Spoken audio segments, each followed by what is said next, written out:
Lietuvos sportas supažindina su Lietuvoje vykstančiomis varžybomis. Šį savaitgalį trofėjų dalybas pradės krepšininkės. Gal čia ne mūsų bus tas didelis karas. Lietuvos rankinio lygoje susikaus tituluočiausi šalies klubai. Ar Granitas dabar gali kas Dragūnui? Taikliausius išsiaiškins šaudymo iš lanko entuziastai. Per metus varžybų metu prastartuoja virš 1000 sportininkų per visus startus vykstančius Lietuvoje. Stipriausios šalies moterų krepšinio komandos kovos dėl Lietuvos krepšinio federacijos taurės. Utenoje vykstančio finalo ketvirto pusfinalyje Marijampolės Sūduva susitiks su Vilniaus Kibirkštimi, o varžybų šeimininkės Utenos krepšininkės su Kauno Hoptrans Sirenomis. Turnyro favoritėmis laikomos LMKL lygoje lyderių poziciją besidalijančios Utenos ir Marijampolės komandos. Reikia tiek Utenai, tiek mums dar praeit pusfinalį, kur tikrai įgauna visai kitą vertę, nes čia yra iš vienų rungtynių tiek pusfinalis, tiek finalas. Ir kuri yra favoritė, ar Utena, ar mes, man tai tikrai yra sunku pasakyti. O jeigu taip gausis, kad mes išeisim ir Utena išeis, aš manau, kad namų sienos tai tikrai padeda. Ir tiek mes namuose geriau žaidžiam, tiek Utena namuose geriau žaidžia. Tai manau, jos turės tikrai papildomą žaidėją dar žiūrovą. Jeigu favoritės pateisins lūkesčius, finale laukiama intriguojanti trenerių dvikova. Sūduvą treniruojančio Rimvydo Samulėno asistentu Lietuvos rinktinėje dirba Utenos strategas Alfredas Vainauskas. Utenos trenerį aš tikrai gerai pažįstu. Sunkiau ar lengviau tai yra sunku atsakyti, bet pavadinkim, gal jau truputį esu jį perpratęs.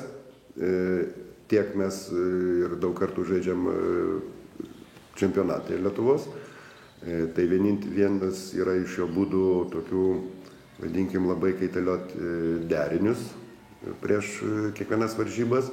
Gal čia ne mūsų bus tas didelis karas, čia daugiausia, toks gal skambiai pasakytas tas karas, bet daugiausia priklausys nuo žaidėjų, nuo noro, nuo charakterio, nuo išpildymo, kaip žaidėjas išpildys mūsų tiek mano, tiek trenerio Alfredo Vainausko reikalavimus. Pernai LKF taurę iškovojo Utenos krepšininkės, kurios savo aikštės pranašumą turės ir šiais metais. Įėjimas į visas taurės rungtynes nemokamas.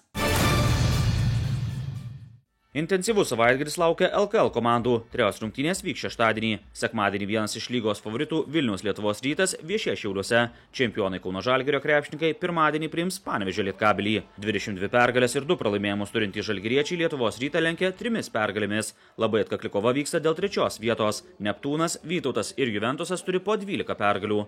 Vos 1 pergalę atsilieka Lietkabelis, 2 Šiauliai. Dėl paskutinio kelialapio atkrintamąsias varžybas kovoja Pieno žvaigždės ir Nevėžis turintys po 8 pergalės.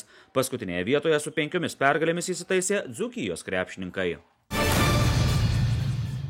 Lietuvos vyrų rankinio lygoje susitiks tituluočiausi šalies klubai. 7 šilėje čempiono titulo siekiantis Klaipėdos Dragūnas priims 17 kartų čempionatą laimėjusį Kauno Granitą. Dragūno rankininkai pirmauja čempionate, Granitas yra 3. Ar Granitas dabar gali kas Dragūnui? Situacija tokia, kad dabar pagal rezultatus Granitas kaip ir yra tokiai duobėjai, gal išsibalansavęs, bet iš kitos pusės tai yra gera proga jiem atsitiesti ir rodyti, kad jie dar šiam sezone gali kelti savo aukščiausius tikslus ir juos įgyvendinti.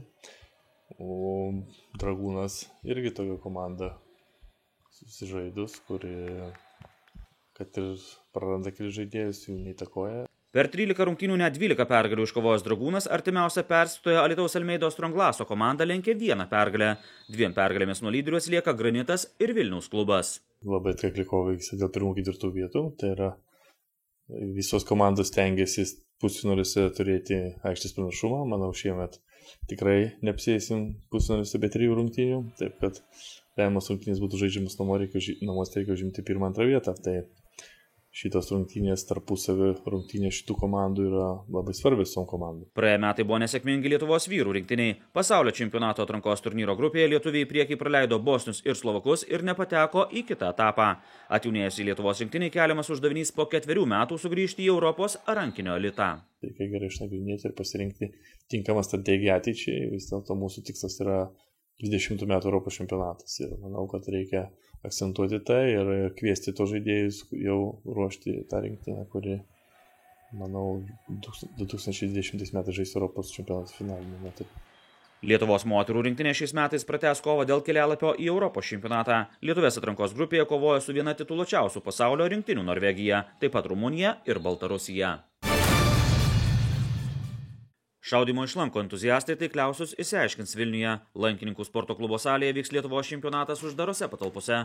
Šį savaitgalį vyks olimpinių ir skriemulinių lankų varžybos. Prieš savaitę vyko ilgųjų ir tradicinių bei paprastųjų lankų varžybos. Šiemet pas mus vyko uždarų patalpų Lietuvos čempionatas, tai per visas grupės prastartuos apie 150 dalyvių. Tiek tikimės. Per metus varžybų metu prastartuoja virš 1000 sportininkų per visus startus vykstančius Lietuvoje ir tarptautinėse varžybose. Ir tas dalyvių skaičius yra pastoviai augantis. Lietuvoje yra 11 šaudymo iš lanko klubų įvairiuose šalies miestuose ir šis skaičius nuolat auga. Gerėja lietuvių rezultatai ir tarptautinėse varžybose. Į artimiausią Rio de Janeiro olimpiadą nesitikima patekti. Planuose 2020 metų Tokijo olimpinės žaidynės. Mūsų laukia kovo mėnesio pradžioj uždarų patalpų pasaulio čempionatas. Iš Lietuvos ten startuos tik tai vienas atletas. Ir dar šiemet mūsų laukia jau apie lauką šnekant, tai Europos čempionatas Anglijoje, kuris bus taip pat atrankinės į Rio de Janeiro olimpinės žaidynės. Tai būtent, kas važiuos į šitą čempionatą, paaiškės balandžio mėnesį per kontrolinės varžybas ir tie sportininkai turės greitai pasiruošti, kad pademonstruotų aukštus rezultatus Europos čempionate gegužės pabaigoje Anglijoje. Rio de Janeiro būtų sunku, nes dabar Europos čempionate tik tai top 2 komandos gaus vietas. Daug realiau būtų galvoti apie 20 metų olimpiadą. Didesni šansai būtų patekti į olimpiadą važiuoti. Daugiau informacijos apie Lietuvoje vykstančias sporto varžybas ir varžybų tvarkaraščius rasite Facebook'e Lietuvos sporto anonsai.